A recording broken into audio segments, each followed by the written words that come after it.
first round. These two teams, they drew 2-2. It was the day Angelo Petratos scored 2 goals for Olympic. He hasn't been able to hold his place in this first 11. He's been scoring regularly though in the youth team, and now Trajanovski. Blazincic there again. Blazincic was beaten once today, but he has denied Chris Trajanovski twice in the last 3 minutes. Good incisive run down the right flank. And the ball almost fell for Brown. Bernal away. Now it's Kenneth. Good pass for Barrett. He's on a run here. In it comes for Kelic. Ivan Kelic. 14 goals so far this season. The pressure continues from Olympic, but they have only 1 goal to show for it tonight. It's been a first half that Olympic will be very happy with, I think, because they were down 1-0. There wasn't real purpose to their play, and there just could be now. And what an unbelievable save from Peter Blazincic. Robbie Ironside had the right idea. The Sharks' defence, there'll be some words spoken by Raul Blanco. We're in injury time now.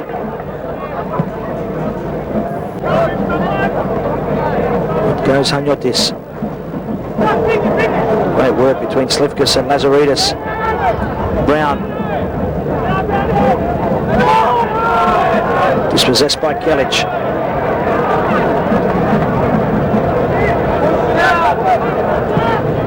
Spiridakos. Away by Kokinoplitis.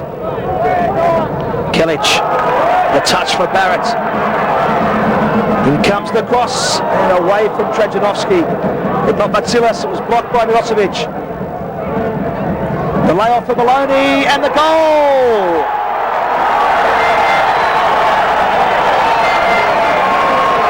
Brad Maloney scores his 2nd goal for Sydney Olympic. A clinical build-up. There was quite a few players involved. Kelic, Barrett, Milosevic. The layoff was a delightful one for Brad Maloney. Olympic take the lead for the first time in the game.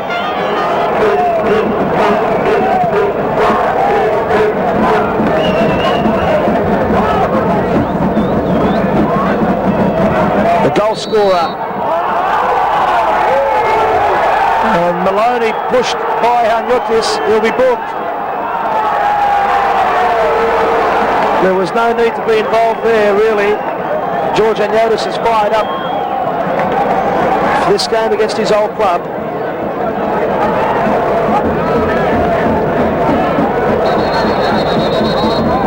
The referee wants the free kick taken again. He wasn't happy.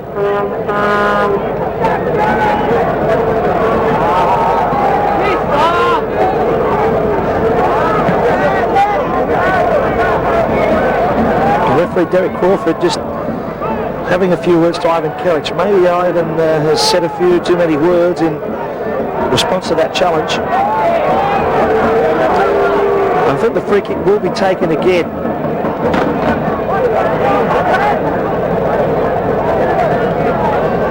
Will be, and Olympic again. We've got men up there, Bernal and Kelic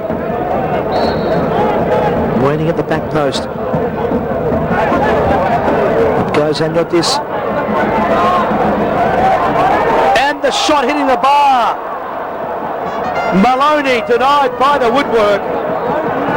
And I really think that would have been the ball game, and the dangerous ball back has resulted in a corner at the other end.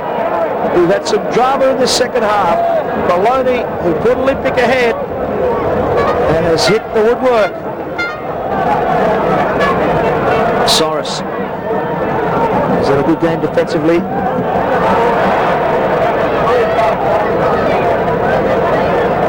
Blair, dispossessed by Soros. Now remember his performance today, 2 decisive clearances at the back. Now Milosevic's ball, and saved by Blazincic.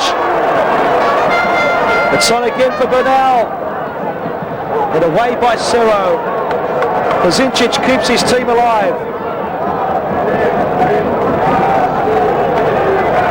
In by Kellich, now Maloney. Maloney fouled. Surely that's a penalty.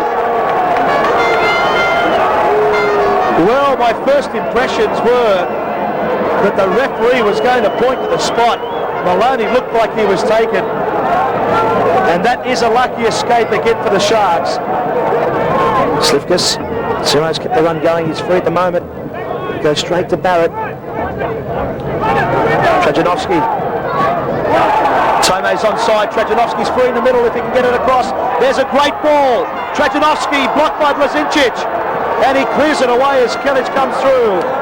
They should have wrapped it up again, Olympic. Will they be made to pay for this? They've hit the post. Blazincic has saved his team a couple of times. And he's done it yet again. What a second half it's been. From what is a very, very difficult situation. Lazaridis. Brown and Lazaridis. It's on for Stan Lazaridis. And he shoots wide of the mark with a keeper to beat. Will that be the turning point for the Sharks? They needed a goal. And the Socceroos combined it extremely well, but Lazaridis sprayed it wide.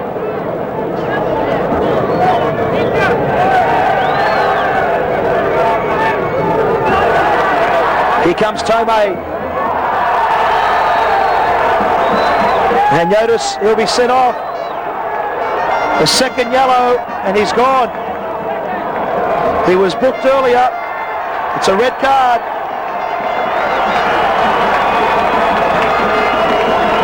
Well, there was a challenge there, whether it was a foul. The referee decided there was.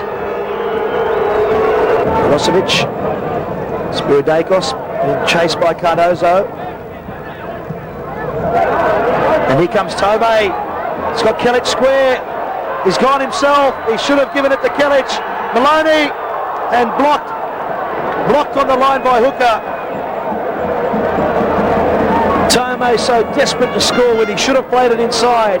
Kellich, the free player, and that would have really put it beyond doubt.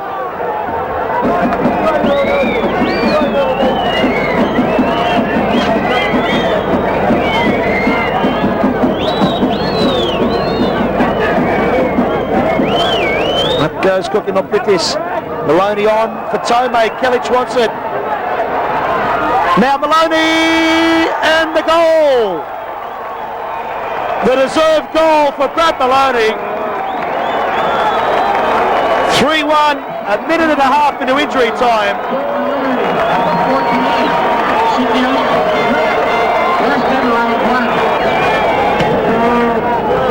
Goes Spiridakos.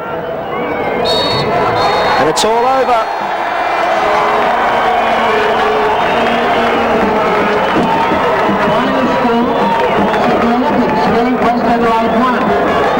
A big victory for Olympic, and that really is the end, I would think, for the West Adelaide Sharks. They're now 5 points away from 6th place with 2 games to play. Olympic deserve victors by 3 goals to 1. Well, an evenly contested game, but in the end it might be the one that costs you a place in the top 6.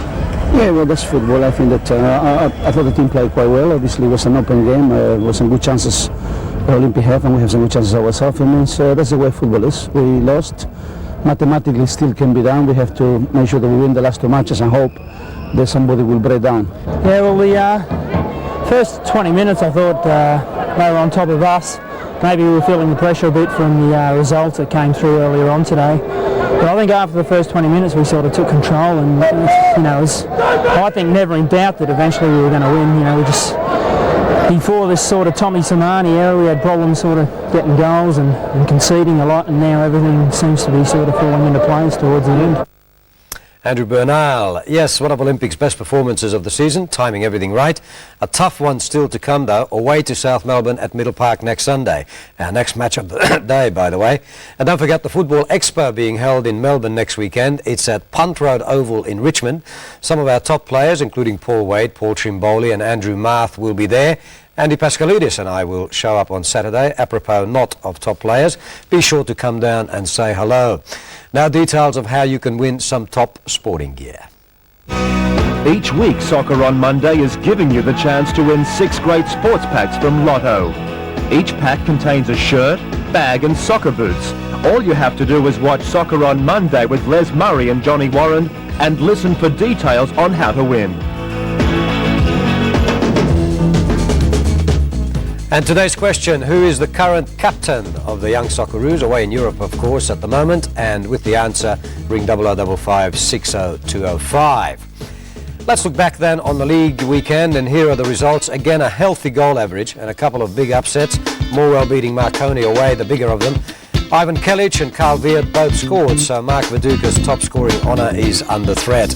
This is how the top half of the table looks. The Knights need just 2 points from their remaining 2 matches to land top position and $25,000. The intrigue is further down with Marconi, who play Parramatta away on Sunday, not yet safe, and 3 teams still chasing Olympics' tail.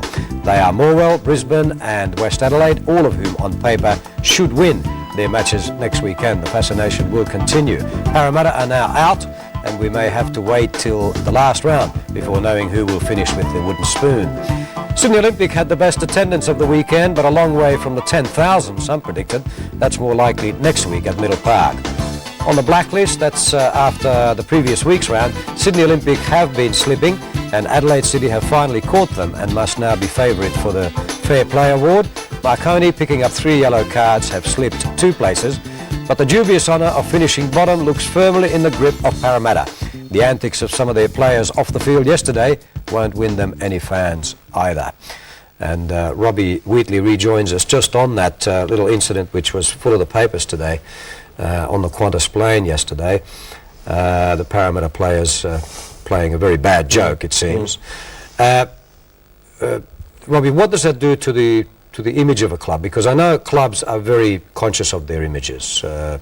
You guys at Parramatta are always decked out in very nice suits and so on, and this sort of thing. And Rale is a strict disciplinarian, so that must be very damaging to the image of the club. Well, after having been captain there last year, Les, I suppose I worked on things on and off the field at being disciplined, and this is an incident. It's not a little incident, as you said. I think it's a major incident, because soccer just cannot afford things like this to happen, because I can tell you from my point of view as a development officer, we're out there every day trying to promote the game, to talk about the positive aspects, but we get fired with questions this morning about what happened with this flight and what happened with the incident and various things like that. We just can't afford that type of thing to happen. But from a club's point of view, I think they should come down pretty firmly on the player who was really given a lifeline back to them this year after not performing too well at Adelaide, and really their chances went up in flames yesterday as they went on to lose 2-0. So wide repercussions for a club who is really trying to come out and promote themselves properly. It's very unusual for soccer though, isn't it? Because I remember some years ago, not too long ago, I think it was Marconi, while maybe you were still there, came highly commended by one of the airlines for being the best behaved sporting team ever on a flight or something. It was just it's not the way normally soccer teams behave. No, it's not, and I think it only emphasises that these people that are on planes, I think they're professionals, and we're meant to be professionals ourselves. There's got to be this respect amongst people, and it certainly didn't happen yesterday, and I think there'll be a lot more said about that particular incident. But no, the players do skylark around a little bit, but I think this went a little bit far, and I think someone will pay the price for that. Just another one quickly, Robbie, the matter of the goalkeeper problem that West Adelaide had in this weekend. They brought a player with them, a goalkeeper with them to play it safe, but still only brought 2 substitutes. Now it seems to me that's a bit unfair, that rule, that they can't bring 3 substitutes with them and put at least 3 of them on the bench, and if one of them happens to be, the injured player happens to be a goalkeeper, then bring him on. Well, watching the game yesterday, one would have thought Raul Blanco was itching to put someone on when they went down 2-1. Possibly they could have just replaced a goalkeeper and shored up that situation, because some fantastic saves in the air from West Adelaide, and then probably some on the ground really could have been possibly picked up. So as far as the rule goes, I think that Raul would have liked that extra player to be there to bring on as a source, because he really only had Alagic as a midfielder to come on, and he needed a Sekenis or someone really to add some punch up front.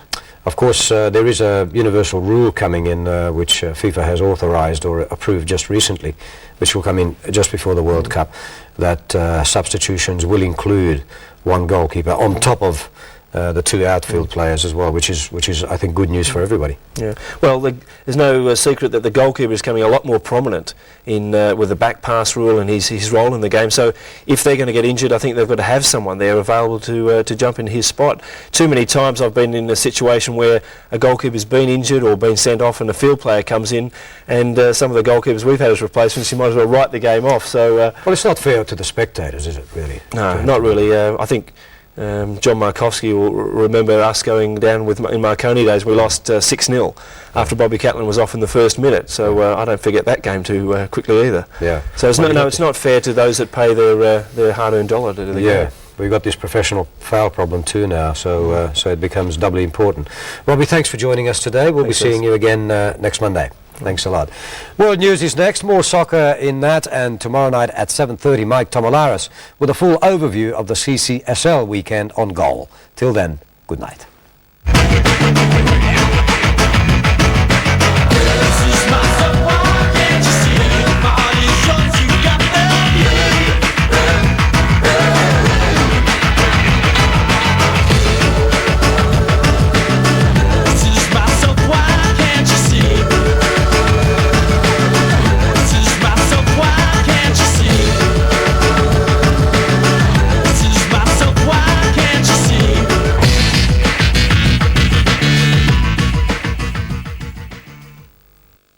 Optus Communications are proud to have brought you the world of entertainment on SBS.